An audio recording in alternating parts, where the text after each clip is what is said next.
Nous sommes ici dans une classe tout à fait classique de l'école primaire. Il s'agit d'élèves qui se trouvent en 3P Armos, qui ne sont pas encore des élèves lecteurs. Et on voit que la classe est équipée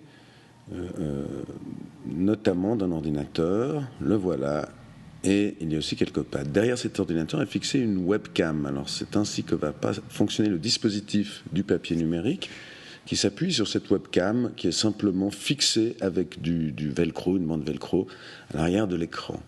On a ici des petites cartes d'exercice qui ont cet étrange code qui s'appelle un QR code. Et il suffit de poser la carte à un endroit où la webcam puisse la voir, c'est-à-dire juste derrière, pour lancer la ressource qui correspond à cette carte. Donc ce système permet à des élèves non lecteurs de changer des ressources très facilement sur un ordinateur. Vous voyez, là on voit qu'on a proposé une autre ressource et voilà la nouvelle ressource qui s'affiche sur l'écran de l'ordinateur.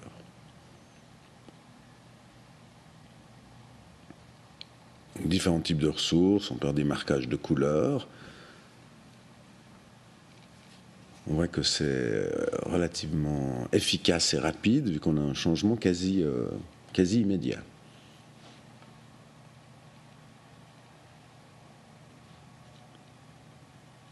Alors ces petites fiches qui mènent à une ressource qui se trouve en ligne peuvent également être utilisées avec notamment des tablettes tactiles. On voit qu'ici on a quelques tablettes tactiles dans cette classe, il y en a 4, et qu'il suffit de flasher, comme on dit, la fiche pour arriver automatiquement sur la ressource qui y correspond.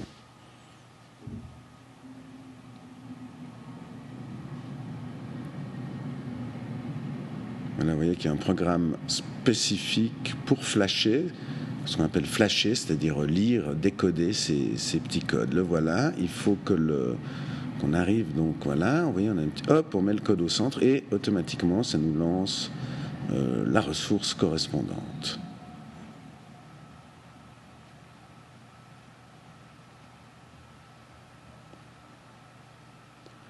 Voilà, donc ce qui est particulièrement intéressant, c'est qu'on voit que les pads, cet ordinateur s'intègre parfaitement dans la classe. Et on a ici un classeur avec toute une série de ressources, donc qui sont des ressources numériques, bien qu'elles aient une réalité papier, elles sont imprimées sur du papier.